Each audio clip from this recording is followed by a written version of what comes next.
Você está na Super Difusora Itapetininga, ZYW 798, 94,5 FM. Ouça também no site radiosuperdifusora.com.br ou pelo aplicativo. Feita pra você. Programa O Terceiro Milênio. Na Super Difusora, o Terceiro Milênio. Uma nova era para novos rumos da humanidade.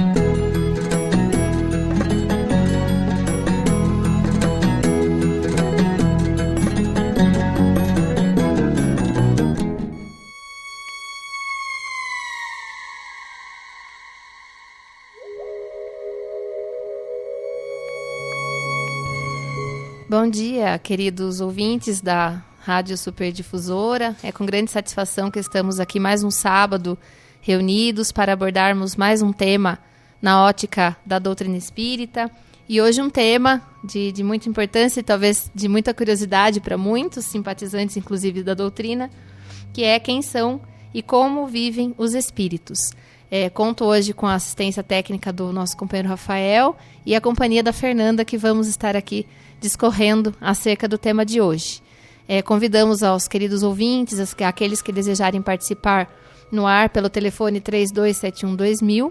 Fica à vontade, a gente não consegue atender fora do ar por conta de estarmos aqui apenas em 2 integrantes, mas aqueles que desejarem participar conosco, sintam-se à vontade. Então, direcionando já a primeira pergunta à Fernanda. Fernanda, seu bom dia, né? E a primeira pergunta do nosso roteiro. Qual a definição se pode dar dos espíritos, né? Porque muitas pessoas podem ter curiosidade, né? O que é espírito? O que a gente pode definir espíritos? E se eles tiveram algum princípio, ou se eles existem de toda a eternidade, sempre existiram, né? Ou foram criados em algum momento. E mais uma, né, que a gente emenda aqui para a gente poder aprofundar essa questão, a diferença entre alma e espírito, se é a mesma coisa. Bom dia, Fernanda. Bom dia, Jéssica. Bom dia, Rafa, que está aqui conosco, né, aos ouvintes. Então, não, na verdade, os espíritos, eles não existiram desde toda a eternidade. Quando a gente fala toda a eternidade, tem aquela ideia de que sempre existiu, que não teve começo e que não terá fim. Então, assim, os espíritos, eles não terão fim, porque a partir da criação, nós não teremos fim. Somos espíritos imortais, mas nós fomos criados. Em um determinado momento, Deus nos criou, né? Então, nós tivemos um início, mas não teremos fim. É até interessante, né, essa ideia, porque quando a gente conversa sobre isso com as crianças, principalmente, para eles é muito interessante isso, pensar que mesmo quando a gente deixar de estar aqui no plano material, nesse no qual nos encontramos, ainda nós permaneceremos, sendo nós mesmos. Então, essa é a ideia de que o espírito, a partir da sua criação, ele vai evoluindo, vai adquirindo virtudes, vai se melhorando e continuará existindo, mesmo quando esse nosso corpo físico, esse envoltório que a gente tem, né, o corpo material, quando ele se deteriorar e deixar de estar aqui na matéria, ainda permaneceremos sendo nós mesmos, como nós somos, só que aí livre da matéria, né? E aí, com relação já à segunda questionamento que você fez sobre a diferença de alma e espírito, nos livros de André Luiz, ele exemplifica muito bem isso, assim, com exemplos, porque ele conta, né, ele como um repórter do mundo espiritual, que nos conta o que acontece quando chegamos, né, no plano espiritual, e ele conta, então, em um de seus livros, que, na verdade, é só uma mudança de estado, né? Então, quando nós estamos na matéria, aqui, vivenciando, nós somos uma alma, porque estamos aqui utilizando o veículo carnal. A partir do momento em que deixamos, voltamos à nossa essência, que é de espírito. Então, essa nomenclatura, ela é alterada só por causa dessa diferença de estado mesmo, né? Uma vez aqui, na Terra, gozando da matéria, então nós somos alma, encarnadas, né? Agora, quando o corpo acaba e voltamos para a nossa casa verdadeira, então nós somos daí a essência, o espírito, é o que sobrevive após o fim do corpo carnal. E a questão dos espíritos, né? Até na questão 76 do Livro dos Espíritos, é colocada que nós somos os seres inteligentes da criação, né? Então, quando a gente fala da questão do corpo, o corpo ele é apenas a ferramenta. Muitas pessoas, né, usam equivocadamente a colocação de que a carne é fraca, né? Porque realmente, na matéria, nós estamos mais suscetíveis às tentações do mundo, às questões aí que podem, muitas vezes, nos levar aos deslizes e a comportamentos desregrados.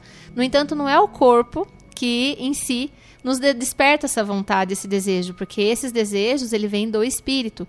O espírito é o comandante dessa ferramenta. Podemos, assim, de uma forma mais simples, colocar que é a mesma coisa no veículo. O carro, por exemplo, né? O carro, ele é apenas um veículo, meio de transporte. Mas se não tiver um motorista para conduzir o carro não tem vontade própria. E é essa comparação que a gente pode fazer com o nosso corpo físico e espírito, né? Que o espírito, ele é o motorista, ele é o comandante desse nosso corpo. Então, se estamos fazendo escolhas equivocadas, nós, seres inteligentes, enquanto espíritos, é que precisamos depurar, ainda afinar, refinar essas nossas inclinações, esses nossos desejos. Porque a consciência é um dos atributos do espírito. Então, a nossa essência, né? Quem de fato somos, com os nossos gostos, com as nossas virtudes, com os nossos defeitos ainda, é essa essência espiritual. E as questões terrenas, elas nos definem temporariamente, mas elas não nos definem enquanto criaturas espirituais, né? Até a outra oportunidade, a gente estava aqui também no programa, a gente falou bastante sobre isso, né? Que as características físicas, elas não nos definem enquanto seres eternos, imortais, né? Eternos apenas Deus, mas seres imortais, né? Então, por exemplo, a nossa profissão, a nossa família, o local que a gente mora, a nossa casa, os nossos filhos, os nossos pais, o nosso corpo físico, o nosso gênero, isso tudo é transitório, né? O que é realmente de essência de espírito são os nossos gostos, as nossas inclinações, e é sobre elas que a gente tem que refletir um pouquinho acerca das nossas escolhas, né? E essa questão da consciência que você colocou, né? Que nós somos seres inteligentes e conscientes, né? Essa consciência, à medida que nós vamos nos depurando como espíritos, ela vai se ampliando, né? Quando nós fomos criados, ainda simples, ignorantes, né?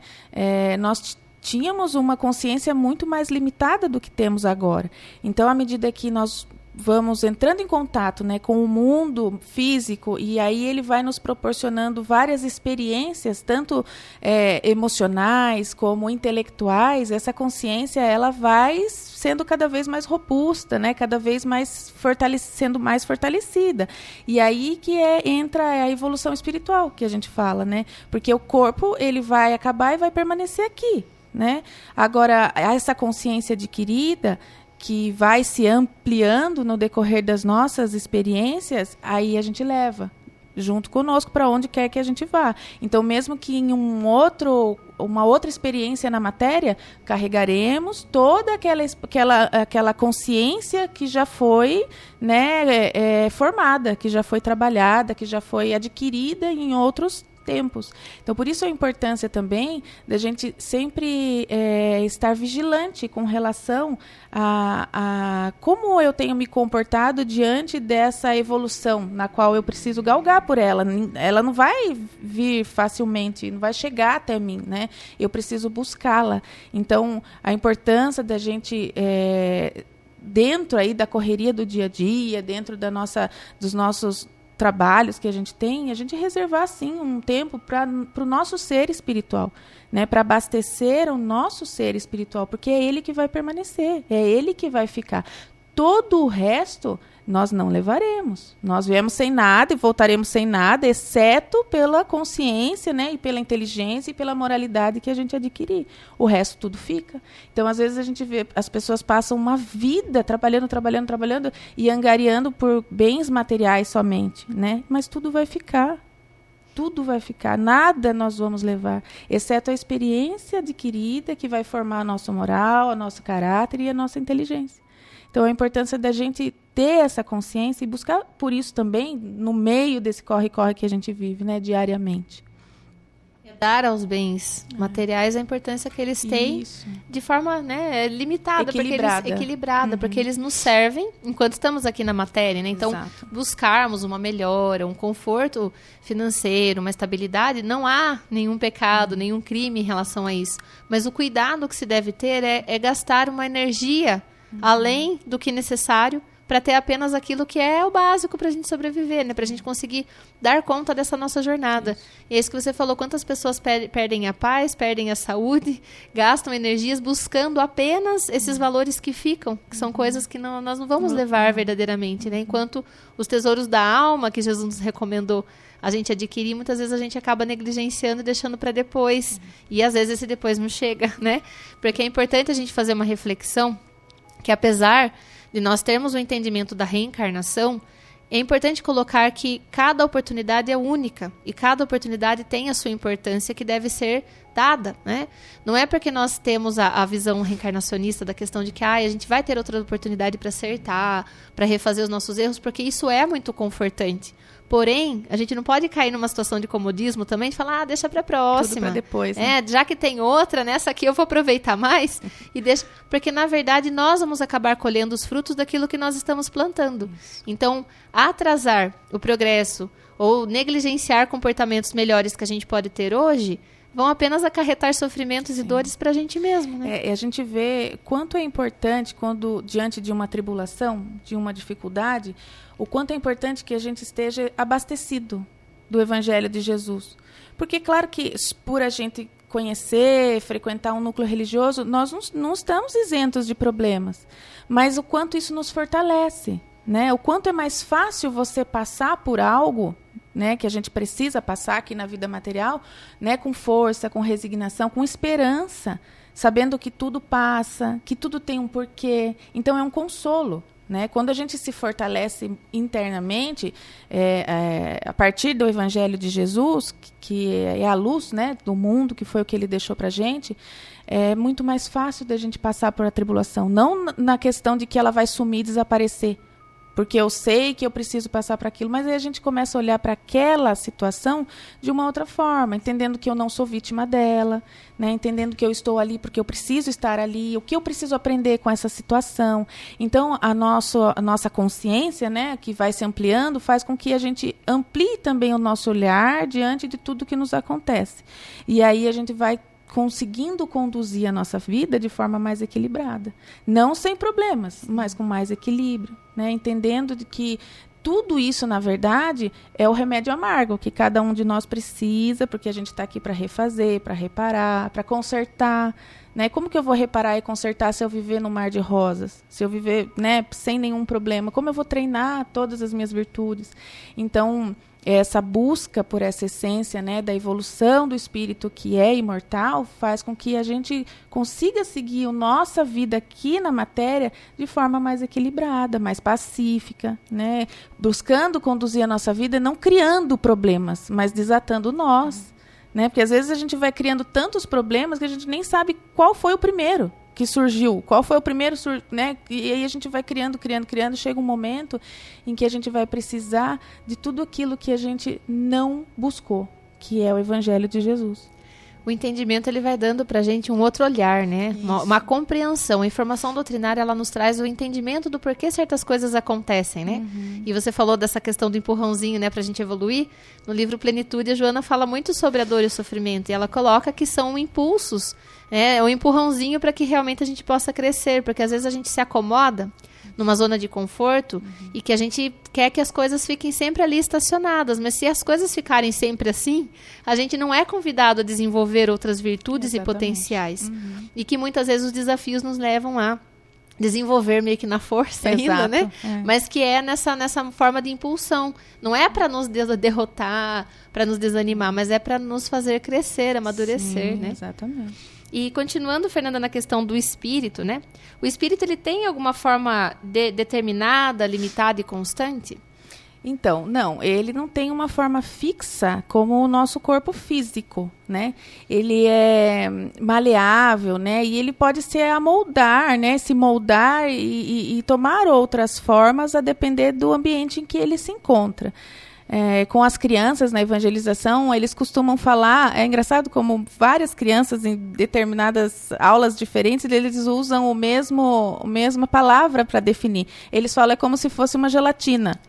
E é engraçado, né, essa visão, mas é como se fosse uma gelatina, porque ela é fluídica, né? Então, ela não é uma matéria densa, né, como o nosso corpo físico. mas também não é invisível, né? Ela tem uma matéria mais sutil, existe aí, não é algo que a gente não possa ver, a gente pode ver, ainda mais que, né, quem tem aí uma mediunidade mais ostensiva, é possível que se veja, que entre em contato, e eles também podem se mostrar, quando necessário, utilizando aí essa matéria que é mais fluídica, não tão robusta como o nosso corpo físico, e que vai se ajustando a depender da necessidade do meio em que eles estão inseridos, vamos dizer assim, né?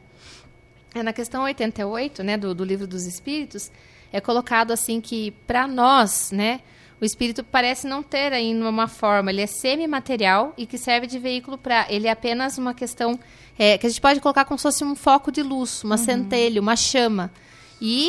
Mas para os espíritos, eles conseguem visualizar uma forma. Para a gente que parece que não tem. É mais difícil. É difícil, acho que não tem palavras assim no nosso vocabulário que a gente consegue descrever. Porque também para a gente, né, é uma matéria desconhecida. Nós conhecemos a matéria que a gente tem aí na tabela periódica, que forma todo o universo. Essa ainda, para a gente, ainda é desconhecida. Então não tem nem como comparar com nada. Sim, né? E na verdade o espírito ele é imaterial, né? Ele não tem essa condição da matéria como nós conhecemos. Então ele é muito mais leve, sutil, difícil de conseguirmos descrever.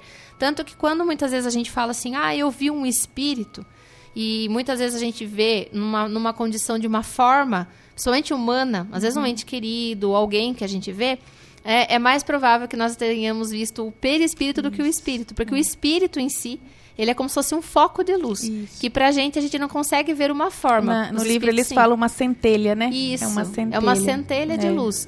O perispírito, que a gente gostaria de abordar um pouquinho mais, o que vem a ser o perispírito, para não ficar dúvida, Esse perispírito é o entremeio, né? Na verdade, ele fica entre o espírito, que é essa chama, esse foco, essa centelha divina, e fica também, né, entre a carne e o veículo material. Ele é o que está ali no meio. Então, ele permite, na verdade, essa interação com o mundo físico e também permite a interação com o mundo espiritual. Quando a gente desencarna, a gente não vai se transformar numa centelha divina imediatamente, porque nós ainda, por causa da nossa imperfeição, nós precisamos voltar. Então, a gente mantém o nosso perispírito. Normalmente, mantém-se o da última encarnação. Mas isso não é uma regra. Existem espíritos, Emmanuel, por exemplo, que ele manteve, né, a forma física que ele escolheu. Mas ele é o espírito já evoluído, um espírito que consegue controlar essa matéria perispirítica que a gente fala, que ainda a gente não consegue, né?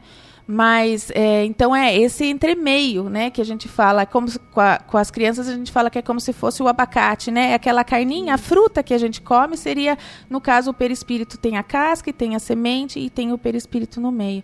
E é através dele que acontece, então, esse contato com os dois planos da vida. Né, permite aí o meu contato com a matéria, que é como você falou, quando eu vejo, às vezes, um médium mais ostensivo, quando a gente vê, nós, na verdade, visualizamos o perispírito daquele ser inteligente que é o espírito. Ele está revestido desse perispírito. Quando a gente também sai do nosso corpo físico à noite, momentaneamente, né, saímos na condição de perispírito, porque o nosso corpo fica deitado, dormindo, descansando, né, que a matéria necessita, mas o nosso espírito não. Então saímos com o nosso perispírito e vamos estudar, trabalhar ou nos ajuntar aonde, né, o espírito deseja. E aí, quando não mais necessário, aí já numa condição muito elevada, aí não é mais necessário o perispírito, porque eu não vou precisar mais do contato com a matéria. Então, ele não se faz mais necessário. Mas, para a gente ainda, condição de, né, crianças espirituais, por muito tempo ainda precisaremos desse veículo, do perispírito, para nos ajustar e nos moldar, né, uma vez na matéria, uma vez no plano espiritual. E assim vai até que a gente consiga evoluir, a ponto de não necessitar mais reencarnar. É o perispírito que nos permite que sejamos reconhecidos, né? Isso. Porque em mundos superiores, espíritos evoluídos, eles se reconhecem pela energia, né? Pela vibração. Mas nós, ainda que somos muito apegados às características, a gente ainda não consegue ter essa percepção. Então, a gente precisa ver a imagem, a gente precisa reconhecer pela característica que nós lembramos dos nossos entes queridos. Então, o perispírito ele é exatamente para fazer esse canal entre esses dois mundos, né, o espiritual e o físico, e a gente sabe que o perispírito que dá essa característica do nosso corpo. Então, o nosso corpo é a cópia, na verdade, da projeção do nosso perispírito, né? Então, só que ele é uma matéria mais sutil do que o nosso corpo físico, ele é semimaterial. O espírito é imaterial, o perispírito é semimaterial e o nosso corpo já é denso, né? E claro que, decorrer das nossas existências, nós vamos levando o nosso perispírito junto, ele vai se adaptando e se moldando conforme novas jornadas que nós formos tendo na Terra. É no perispírito que ficam as impressões de tudo aquilo que a gente faz de negativo, inclusive para o nosso corpo físico, e que é ele que dá, muitas vezes, essa projeção nos corpos físicos decorrente aí da lei de causa e efeito, dependendo da forma que nós utilizamos esse veículo. É a nossa consciência, né? Como a gente Sim. comentou. Então, a consciência, ela também é responsável por moldar esse corpo físico. Então, quando eu vou numa próxima existência, em que condição está a minha consciência? Então, a partir dessa condição consciencial é que eu vou moldar o corpo físico da próxima existência. Então, por isso a gente vê muitas vezes, né, a necessidade da pessoa nascer com uma deficiência, né, com a falta de alguns membros, ou até mesmo com uma deficiência intelectual, porque em algum momento da minha jornada, aquele perispírito foi lesionado, causou ali uma lesão e precisa ser consertada. E a culpa, o remorso, a tristeza, ela estando aí na nossa consciência, ela molda o corpo físico da próxima ou de alguma existência na qual o indivíduo precise consertar isso, precise rever isso. Né? E conforme o espírito ele vai evoluindo, esse perispírito também, que é semimaterial, ele também evolui, ele também vai se tornando menos denso. Então, conforme mais evoluído, até o perispírito também vai se tornando menos denso, né, conforme o nosso grau de evolução. Sim, a gente tem essa noção também quando a gente estuda sobre a vida em outros planetas, né? Quando Jesus fala muitas moradas na casa do Pai. Então, assim, tanto o corpo físico como o perispírito não é o mesmo em outras moradas. Nós temos o nosso corpo físico adequado ao nosso planeta, o nosso perispírito adequado ao nosso corpo físico adequado ao nosso planeta, no qual nós existimos. Em outras moradas, possivelmente seja aí outras matérias que também desconhecemos no momento. Sim, é uma lembrança importante você colocar. Até o corpo físico fica mais sutil, mais leve. Sim. Então, essa matéria grosseira, ela vai dando espaço a matérias mais sutis. Então, mesmo que seja matéria, também vai se tornando menos denso do que a gente conhece aqui, nesse corpo pesado, que a gente se arrasta pela gravidade aí do planeta, né? Mas, Fernanda, a gente sabendo que o espírito ele é imaterial, a matéria, ela opõe algum obstáculo para ele, que nessa questão de atravessar portas e paredes, né, de levitar, existe algum obstáculo para a questão do espírito? Então, quanto mais evoluído for o espírito, menos obstáculo ele encontra, né, nessa questão de matéria densa que a gente encontra aqui no plano material. E aí, conforme o espírito vai evoluindo, ele vai também aprendendo, né, a não ter barreiras aí físicas para ele. Mas isso é uma questão também no livro do André Luiz, a gente vê muito isso, esse treino, né, da levitação, o treino de você, né, não ter a barreira da parede, não ter mas tudo depende aí da evolução do espírito. Com o passar do tempo, aquele espírito ele vai aprendendo a manipular as matérias de outra forma, a utilizar. Então era isso que, na verdade, Jesus fazia. À época, entendiam-se como milagres, porque eles não tinham estudo suficiente para saber que tinha uma matéria e que Jesus, por ser um espírito muito evoluído, sabia manipular aquela matéria e por isso se processava as curas. Não eram milagres, coisas assim que, na verdade, eram contra a lei, né, do universo e da ciência. Na verdade, não. Jesus não derrogou nenhuma lei. Ele só sabia, por ser um espírito superior, né, mais evoluído, manipular aquelas matérias. Então, não havia barreiras para ele. Não havia barreiras nem no nosso corpo físico, muito menos no nosso perispírito. Por isso ele conseguia, então, manipular essa matéria. Mas isso vai sendo, né, adquirido de experiências, encarnações, até que o espírito consiga, então, olhar essa matéria física e densa como não mais uma barreira. Né, passando por ela ou, né, se necessário for, mudando até a consistência daquela matéria. A gente tem casos que a gente estuda de espíritos que às vezes conseguem estar em 2 lugares ao mesmo tempo, por exemplo. Então, não é milagre, é que ele aprendeu a utilizar a matéria de forma adequada, que ele consegue estar, né, materialmente em um lugar e espiritualmente em outro. Então, isso pode acontecer, mas tem que ter estudo, né? Tem que ter disciplina, tem que ter tudo isso. E aí contar ainda com as nossas encarnações, evoluções, e a gente vai aprendendo aos pouquinhos, galgar esse progresso. Em via de regra, não, né? A matéria não deveria opor obstáculo para o espírito, porque ele é imaterial, então ele consegue transpor qualquer tipo de matéria. No entanto, né, conforme o nosso grau de evolução e compreensão das coisas, a gente que acaba colocando esses obstáculos, né? Porque muitos espíritos, se a porta não estiver aberta, eles não conseguem passar. Então, às vezes, a gente tem essa ilusão de, não, todos os espíritos atravessam portas, leem pensamentos, sabe o que a gente está pensando...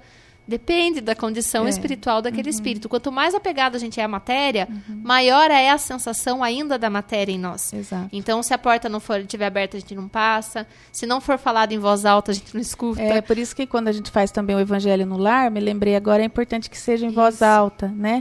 Porque os espíritos que estão ali, que necessitados, menos evoluídos, eles não conseguem ler muitas vezes o nosso pensamento. A matéria é um obstáculo. Sim, mesmo as leituras diárias, né? Quando a gente faz, às vezes, uma leitura de um parágrafo que seja do Evangelho, que a gente abre, a importância da gente fazer em voz alta, porque muitas vezes podemos estar cercados dessas companhias que estão ainda tão ligados à matéria, né? Estamos todos, né?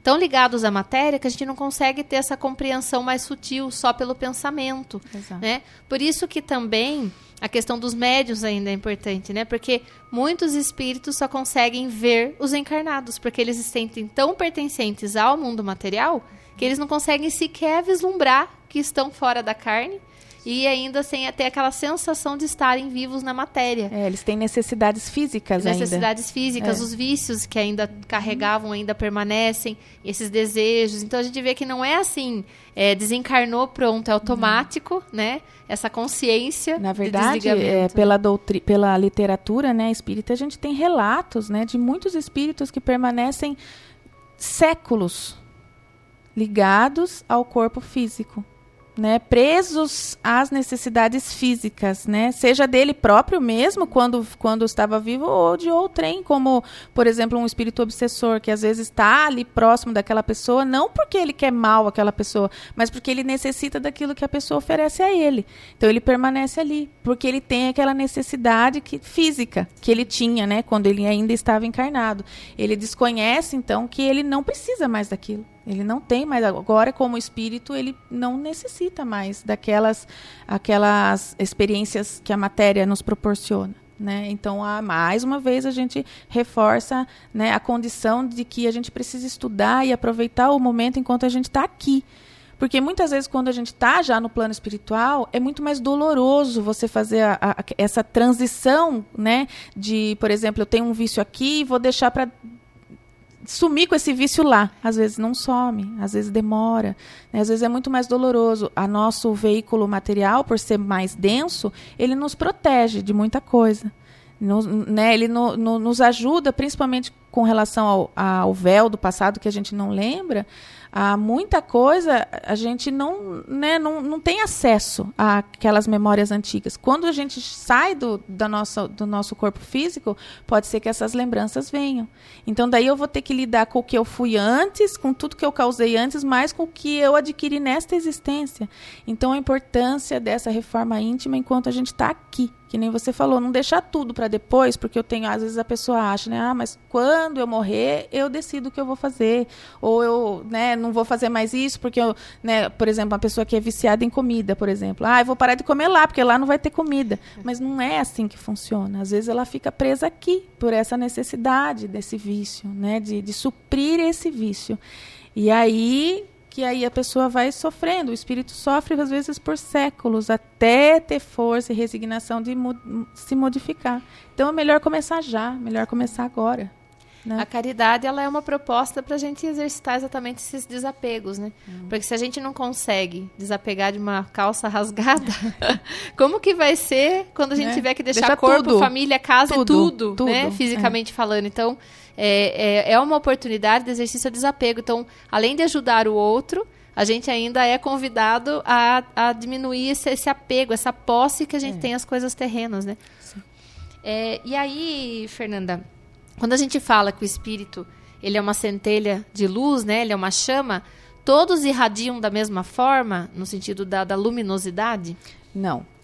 No Livro dos Espíritos e também nos livros, né, outros doutrinários, a gente entende que essa irradiação da luz, da energia, varia de acordo com a evolução espiritual, né?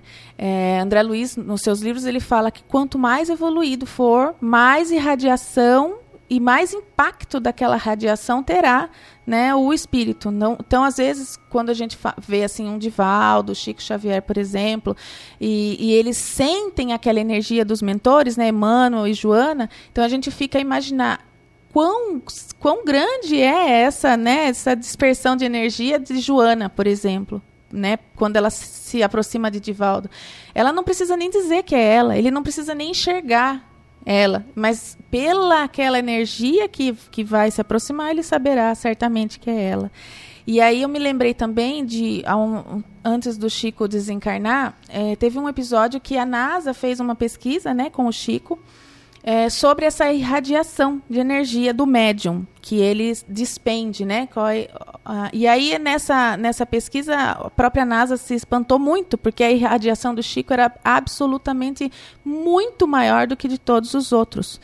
Dos outros, tem-se lá o relato de que era no máximo 2 centímetros e excepcionalmente 4 centímetros, né, de irradiação de energia. Do Chico foi 10. Então, olha a propagação de energia de um espírito já elevado. Né? Isso porque Chico ainda não está na condição de um mentor espiritual como Emmanuel, como Joana. Ele é claro que muito já evoluiu mais do que a gente, mas ainda não é um espírito de luz, como a gente pode dizer, puro.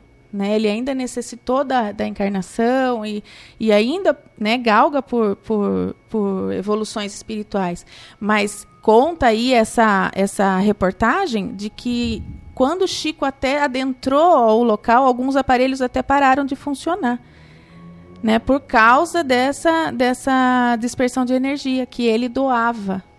Né? E aí a gente vê, por exemplo, as curas que se processam dessa forma, as curas magnéticas que a gente fala, às vezes só por estar ali, por aquela energia benéfica, a pessoa já se cura, já se sente curada, quando é possível. Né? A gente fica a pensar de Jesus, né? Imagina então, a energia. Jesus a gente pode falar que é uma usina nuclear. Usina nuclear, com certeza. Seria algo o que a gente conhece, o mais próximo que a gente poderia comparar. Sim. Né? E até eu estava me lembrando daquele livro Voltei, do irmão Jacó, né? Quem não teve a oportunidade de ver, é interessante porque ele era um trabalhador espírita, tinha muito conhecimento, e quando ele passa pelo processo de desencarnação, ele dá um pouquinho de trabalho por conta do apego que ele tinha, tanto que ele tem que ser retirado ali da zona do lar dele, porque ele estava sentindo que as coisas estavam prendendo ele não conseguia desencarnar de forma equilibrada e tranquila. E quando ele se vê desperto no mundo espiritual, ele narra que ele não tinha luz, né? Ele falava que ele era opaco. Ele era opaco, E muitos outros espíritos que nem sequer tinham conhecimento doutrinário brilhavam e ele não conseguia, né? E ele ficava ali naquele dilema, por que eu não consigo? Então, o que nos leva a refletir, né, nessa narrativa do irmão Jacó, é no despertar no sentido de que o conhecimento não basta. A gente tem a informação doutrinária como uma ferramenta valiosíssima na nossa jornada para a compreensão do porquê nós estamos aqui. Quando a gente compreende acerca da imortalidade, da reencarnação, isso nos dá um propósito. Existe uma finalidade de estarmos aqui, não é por acaso. No entanto, se a gente não exerce aquilo que está ao nosso alcance, de buscarmos sermos melhor e também de levarmos o bem àqueles à nossa volta, a gente realmente acaba perdendo a oportunidade de se autoiluminar, né? Sim. Ele foi um trabalhador, fez muita coisa boa também, mas por conta das dificuldades, dos apegos, ele ainda se sentia opaco. Ele tinha, logicamente, o potencial dele, mas ele não conseguia irradiar, né? Então, o convite que fica é que a gente ilumine, que a gente consiga se auto-iluminar, fazer brilhar a nossa luz. Esse era o convite que Jesus nos fazia, brilhar a vossa luz, ou seja, irradiar. Vós sois luzes. Vós sois luzes. Então, às vezes, a gente pode estar aí com uma chaminha miúda ainda, né? De acordo com a nossa condição, ou tá opaco ainda, talvez. Mas é através das nossas ações, é através do nosso esforço que a gente vai conseguindo fazer esse processo de autoiluminação. Tem alguns relatos, né, que a gente vê em livros, né, na Revista Espírita tem também, de pessoas assim, que entram e saem das reencarnações e praticamente estacionados. Sendo que se a cada reencarnação nós nos preocupássemos em nos modificar, né, e nos melhorar. Ninguém vai sair daqui como Maria de Magdala, a gente sabe disso. Não é impossível, porque Maria de Magdala fez tudo em uma oportunidade. Ela conseguiu ser a maior transformação da história do Evangelho, né? Então, para a gente, aí é difícil, mas não é impossível. Se a gente conseguir galgar um pouquinho, né, o quanto mais perto a gente chegar do nosso propósito reencarnatório, já é uma evolução, para que a gente não volte para o mundo espiritual da mesma forma que a gente chegou aqui. Né, que a gente sempre leve um pouco mais, né, um pouco mais de luz, um pouco mais de... Né, lembrando também que quando a gente trabalha em prol do outro, as nossas dores são reduzidas. Né, quando a gente trabalha em prol do outro, os nossos refazimentos, né, os nossos consertos, eles ficam suspensos por um tempo, porque outras pessoas precisam da gente. Então, a gente não vai precisar acertar as nossas contas já. Deixa suspenso por enquanto, porque a gente está sendo útil, né? Deus conta com a gente para iluminar outros caminhos também, né? Eu sempre lembro de uma amiga que, uma vez conversando, ela falou para mim, eu nunca mais esqueci. Ela disse assim, que a gente sempre pode ser Jesus para alguém. Não no intuito de que a gente seja tão puro e perfeito como Jesus, mas que a gente pode iluminar determinados momentos, iluminar circunstâncias que às vezes para a gente é tão insignificante e pequena, mas para aquela pessoa não. Então a importância de a gente estar em contato com o outro, né? E como diz André Luiz, né, quem não trabalha dá trabalho. Né? O que a gente ligar aqui na Terra, a gente ficar ligado no céu, foi isso que Jesus diz, né? O que desligar na Terra, desliga no céu. Então essa é a importância dessa reforma para que a gente também, quando chegar lá no plano espiritual, que a gente consiga se encontrar melhor, um pouco mais refeito, né? Com as nossas contas um pouco, né, com menos dívidas, né, possível que a gente conseguir. E ter a ideia de não adquirir mais compromissos. Não, né, a gente já tem essa gama de informações. Se a gente não consegue acertar tudo agora, que seja um pouquinho, um passo de cada vez, só por hoje, né? Só por hoje eu vou fazer algo melhor, só por hoje eu vou ser uma pessoa melhor. E aí, no decorrer aí dos nossos anos, a gente já vai acumulando um pouquinho de tesouro no céu, né? Como dizem. E aí, quando a gente chegar lá, talvez muitas coisas que a gente precisasse, né, voltar para refazer, talvez não precise mais, porque o amor cobre uma multidão de pecados. Né? Não precisa ser só pela dor, né? Exato. A Joana também, nesse livro Plenitude, ela fala que a dor se apresenta quando o amor se ausenta. Quanto mais a gente se afasta da lei de Deus, mais dor nós vamos sentir.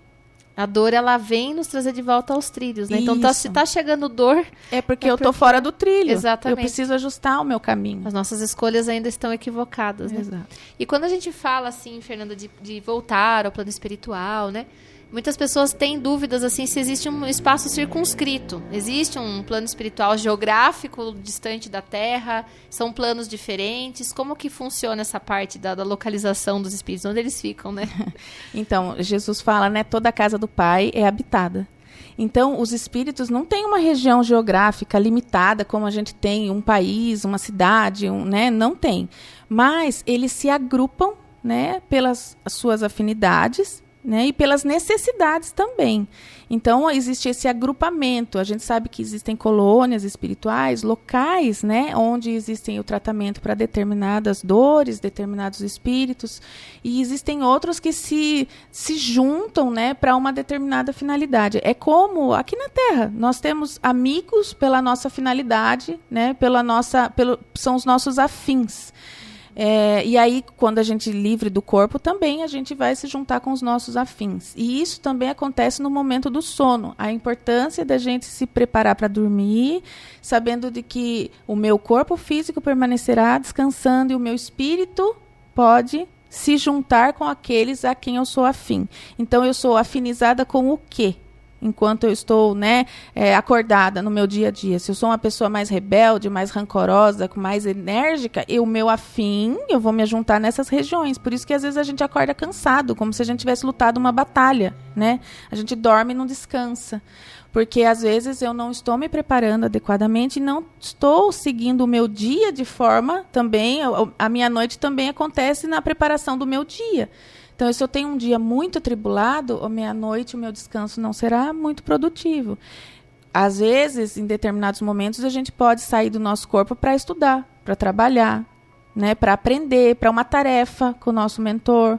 Mas isso se a gente também, né, nos propusermos a isso, porque senão não vai ser possível. Às vezes, decorrer aí do dia, daquela matéria densa, a gente fica preso no corpo e nem se desdobra, nem vai para lugar nenhum enquanto dorme, né? E quando a gente já liberta da matéria, é a mesma coisa. Eu vou procurar aquilo que me afiniza. Se enquanto eu estava vivo, eu vivia em bares, em brigas, em contendas, vai ser com esses que eu vou me afinizar já livre do meu corpo físico. E se também no meu corpo, né, enquanto na carne, eu procurei estudar, procurei, né, conter os meus impulsos, né, trabalhar as minhas emoções, será dessa forma, né? Mais uma vez a gente fala aquela frase de Jesus: o que ligar na terra ficará ligado no céu. Não vai ter uma mudança muito drástica na minha forma de viver. O que eu vou deixar é somente o meu veículo carnal. O resto eu levo comigo. Tudo que eu angariei, eu levo comigo, né? A minha raiva, a minha contenda, né? Minha falta de perdão.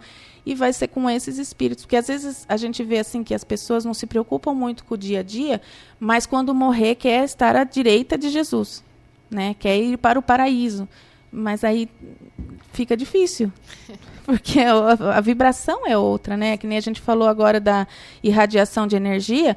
Nós também irradiamos energia. Não tem aquelas pessoas que a gente fica perto por 1 milésimo de segundo e a gente já sai passando mal? É irradiação de energia. Então, nós podemos também causar, né, um ambiente destrutivo pela nossa irradiação de energia, como nós podemos curar o ambiente pela nossa energia, que a gente, né, doa, que a gente cede. E fora do corpo permanece da mesma forma. O que nos separa é apenas a questão material mesmo, né? Mas estamos todos aqui na mesma rede, no mesmo local, habitando os mesmos espaços, né? Não existe separações. Existem regiões, né, na espiritualidade que são interditadas para acesso de espíritos menos adiantados, porque são regiões que, pela depuração moral, certos espíritos não têm acesso, né? Mas são vibratórios, né? Mas é temporário também, né? Não é algo assim eterno, né? Conforme a gente vai se depurando, a gente vai conseguindo ter acesso a todos. Assim como também existem regiões de socorro que são mais densas e que o espírito precisa se preparar para poder ajudar determinados irmãos que se encontram nessa faixa vibratória, né, para que ele não tenha a sua vibração, né, também prejudicada por aquele local. Então, tudo é uma preparação. Tudo é uma preparação, tanto para a gente socorrer, para a gente ajudar, como para a gente também almejar, né, lugares melhores. Sim. E até você falou um pouquinho sobre a questão do despertar, né, na espiritualidade, que a gente não deixa de ser quem a gente é. Mas eu gostaria que a gente aprofundasse um pouquinho, né? Como que é esse despertar após o processo da desencarnação?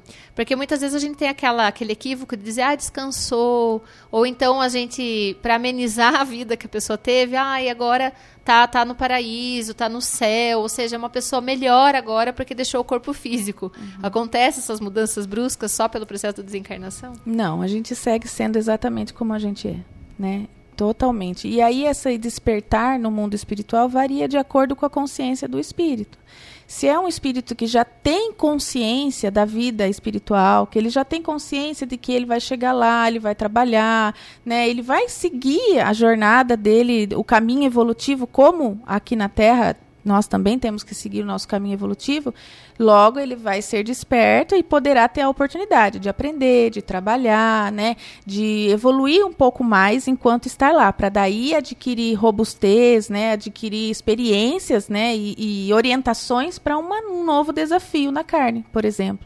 Então, quando a gente chega no plano espiritual, o que a gente precisa nos preocuparmos é como eu vivi na Terra, porque vai refletir imediatamente em como eu vou acordar lá. Muitos irmãos que habitam locais assim tristes ainda, né, depois do desencarne, acham que às vezes estão sozinhos, estão desamparados. E não, a espiritualidade amiga, ela está o tempo todo ao nosso lado. A gente aqui não enxerga, porque a nossa vibração é outra. E assim também vai ser o nosso despertamento no plano espiritual. Se eu despertar lá e perceber, né, e a gente conseguir perceber essa ajuda, então a gente vai evoluindo, vai aprendendo, vai trabalhando, como é relatado nos livros de André Luiz, né? Ele conta numa série aí de livros o quanto a gente trabalha no mundo espiritual, seja pelo nosso próprio bem, seja pelo bem do outro. E aí o quanto também ele enfatiza que trabalhando pelo outro, eu já trabalho em mim mesmo. Então, o outro, na verdade, ele é sempre, tanto aqui como no plano espiritual, a ponte que me leva, né, à minha evolução almejada. Se eu ficar... É claro que é muito nobre a gente ficar orando, né? Às vezes a gente não tem o que fazer para ajudar aquela pessoa, a gente precisa orar. Mas se eu passar uma vida orando, longe de todos os problemas e os desafios, como que eu vou adquirir essa robustez espiritual que eu preciso? Né, para as diversidades e também para trabalhar no plano espiritual. Porque existem situações em que no plano espiritual mesmo, como espíritos, a gente vê situações tristes. O mentor, né, o nosso anjo da guarda, ele também se entristece, mas ele respeita o nosso livre-arbítrio. Eu imagino o quanto deva ser doloroso para um mentor que nos ama, que está ali, né, somente para nos ajudar, quando ele vê o nosso equívoco, quando ele vê a nossa queda, né, a nossa falta de moralidade. Para ele deve ser uma dor terrível. Como quando a gente é mãe e vê um filho, né, se prejudicando. A gente tem que respeitar o livre-arbítrio, e é isso que ele faz. Mas é triste. Então, por isso que a gente precisa, né, buscar essa reforma íntima. O despertar, ele é muito individual, né? Isso. Não existe assim uma regra geral, porque depende muito da condição moral, de fato, como a gente vinha falando no decorrer do programa, a questão do apego, a questão moral das escolhas de cada um de nós, né? Então, tanto o despertar depende da vida que nós levamos, como também a lembrança das nossas existências anteriores, das nossas jornadas. Ela não é plena. Muitas vezes a gente acha que é imediato, né? A gente desencarna e pronto, já sei de tudo. Depende da consciência de cada um. Se a gente for muito enraizada a essa última existência, muito apegada aqui a essas questões terrenas ainda, provavelmente a gente só vai lembrar desses episódios atuais. A gente não vai ter essa memória aguçada em relação ao passado. Então, a consciência de todas as jornadas, as lembranças e o despertar vai depender muito da condição moral. Exato. Por isso que a gente não arrisca dizer, né? Ah, não, tá bem, nossa, foi uma boa pessoa. Porque é muito íntimo, é de cada um, depende do apego, depende do grau ali da consciência de cada um, se não carrega culpa, se não carrega drama, se não carrega apegos excessivos. Então, depende, porque às vezes a gente consegue camuflar certos sentimentos, né? Mas a gente não consegue fugir de nós mesmos. Então, depende muito do íntimo, né, de cada um de nós. E a ideia de que a gente vai para descansar não existe, porque se Jesus veio para o trabalho e trabalhou aqui, trabalha até hoje, né? Deus cria até hoje, ele trabalha também, né? A gente não consegue compreender a dimensão do trabalho de Deus. Ainda nós somos muito pequenos para isso. Mas Jesus trabalha até hoje. Maria de Nazaré trabalha. Então, todos esses espíritos, né, superiores, que são muito já mais evoluídos do que qualquer um de nós, eles trabalham incessantemente, sem descanso.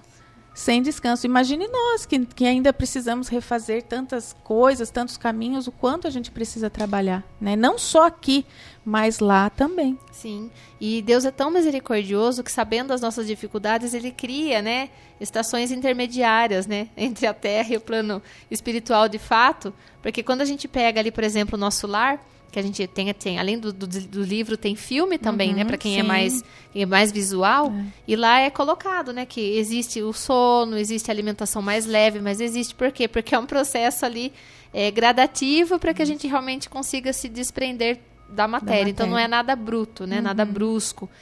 O rompimento com o corpo físico, para alguns, às vezes acaba sendo assim forte, tanto que fica com aquelas impressões. Mas existem essas estações que vão proporcionando aí esses desligamentos, né? E em relação ao processo de desencarnação, a reencarnação, ela é imediata?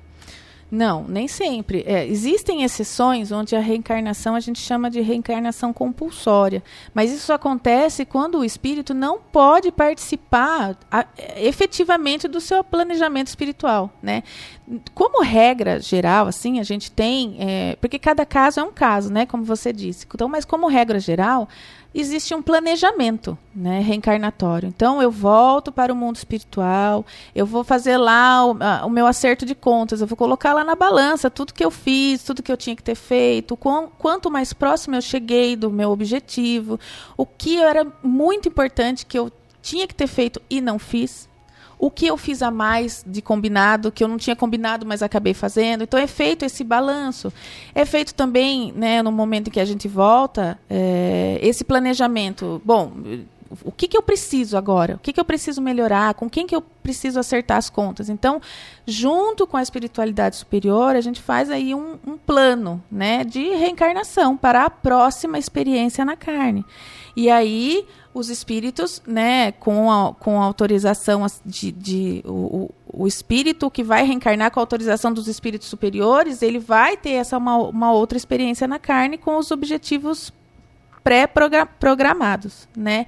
Então, quando acontece de precisar voltar imediatamente, é só nesses casos da reencarnação compulsória, onde o espírito não consegue, não tem como escolher, ele não tem consciência suficiente. Então, a espiritualidade escolhe o que é melhor para ele, e aí já imediatamente ele já volta, né? Ou pelo menos fica pouquíssimo tempo no plano espiritual, porque às vezes também é melhor que ele esteja aqui do que lá, porque, como eu falei anteriormente, a gente comentou, a carne nos protege de muitas dores emocionais. Quando a gente está aqui, a gente esquece muito do nosso passado.